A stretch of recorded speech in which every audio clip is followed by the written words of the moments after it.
اللہ رب العزت کلام مقدس دے اندر فرمائن فذکرونی اذکرکم واشکرولی ولا تکفرون، میرا بندہ تو میں کو یاد کر، میں تے کو یاد کر۔ اللہ کتنا رحمان ہے، کتنا رحیم ہے، اپنے بندے نال کتنا پیار کرن دے، کتنی محبت کرن دے۔ تو میں کو یاد کر، میں تے کو یاد کراں، اور تو میرا نہ شکری نہ کریں اور کفر دے کلمات نہ آکھیں، بلکہ شکر دے کلمات آکھے کر۔ فرمایا کہ الحمدللہ آکھنا سب تو بڑی دعا ہے۔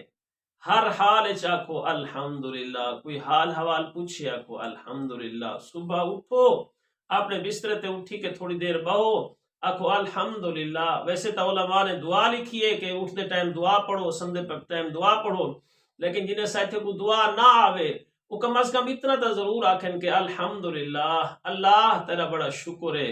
ستے ہاں سے ستا ہویا بندہ ایویں ہے کہ جویں ایک بندہ مویا ہویا ہوندے، لیکن تیرا مالک احسان ہے کہ تے سارے جسم دے اندر 360 جوڑ ہیں، سارے کو صحیح سالم سارے کٹھے اٹھا دیتے اور میں صحیح سالم اٹھا بیٹھا۔ مالک تیرا شکر ہے، الحمدللہ پڑھ کے نہ کرو۔ تیرا دوست چل جائے پھر دیں حال حوالے اپنی زبان تے یہ جملہ الحمدللہ گھنا دیکھی ول تیری زندگی وچ کیویں باغ و بہار آندن، تیری زندگی وچ کیویں اللہ تعالیٰ ایک انقلاب گھنا دے اور تیرے رزق وچ کیویں برکتاں آ جائیں اور تیری زندگی کیویں خوشگواری نال گزرتی ہے۔